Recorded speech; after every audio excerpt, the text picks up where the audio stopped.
Dili lang piso kun dili 100 jud, no? Tibuok jud sa kinasing-kasing. Kung naa pa sa atong kasing-kasing imong dangano naman po ni. Mag-tides opening naman punta karon. Ngano sige malantag tides opening gihatag pastor gani? So mo nang ato jung ibalik ang para sa Ginoo. Kung naaman tayo nga negatibo nga ingon ana, ayon na. Kaysa tunglohon ta sa Ginoo. Tibuok na tong pamilya maigi sa tunglo. No? So kinahanglan yun atong ibalik ang para sa iya. No? Dili na to hikawan ang Ginoo kay kung wala ang Ginoo wala tay trabaho. No? Muna atong ingon kung natay trabaho gikan na sa Ginoo kay giplastar sa Ginoo naabot ta diri nga natay trabaho. Atong pasalamatan ang Ginoo nga ang Ginoo nagaplastar nga natay trabaho makakaunta matag adlaw. Ha? Na makapaniud to makapanihapon napay snacks. Oh, kalima pa.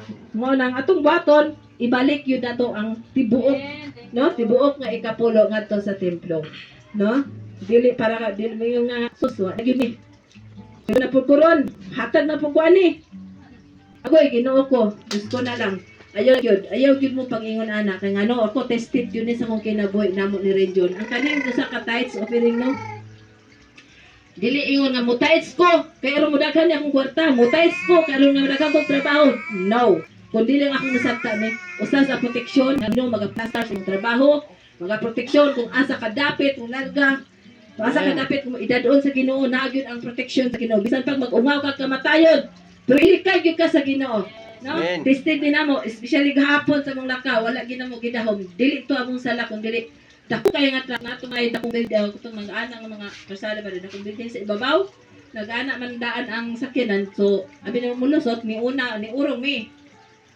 So nag-urong man siya po, pag-ano niya, ni-urong mi. Paglarga na mo, nilarga po siya, urang natumban siguro niya ang brake, niigot man. Dritso, may taghagtos. Mga anak na lang siguro, kayo, siguro kung nabukhat gabi sa kakuyaw dyan ako ba, nga kako, Lord, Ginoo ko protection ni mi, kay urang, gikuan ko ano bit ako sa kalsada dyan, kaya dili man ka na ron mo, kanaghan na ba. Pero kato ka time, di kito among salamat na lang sa Ginoo kay ngihang busina, kusog kayo, so muna kaingon ko nga salamat kay Lord kay nagbarok pa ko karong kabuntagon. No, salamatan ako pero nagburang ko nga ako gahapon kay gaan butong line ako lawas ng hapon dito ta. Nga kuanan sa wala di ka buyon oy. Doon na kayo. Pero salamat sa Ginoo ka nagyud ang protection sa iyang mga anak nga matin-anon. Labaw na gyud kung matinud-anon ka diya sa paghatag sa ikapulo sa Dios. Obligasyon nato ang paghatag. Dili obligasyon sa uban kundi individual. No, isa-isa. Ug ayaw gyud butang isi una-una nga ang pastor ani madato magjalibi ini kahuman. Normal gina sa pastor nga mukaon. Kana adya kay dang panalangin dili maabot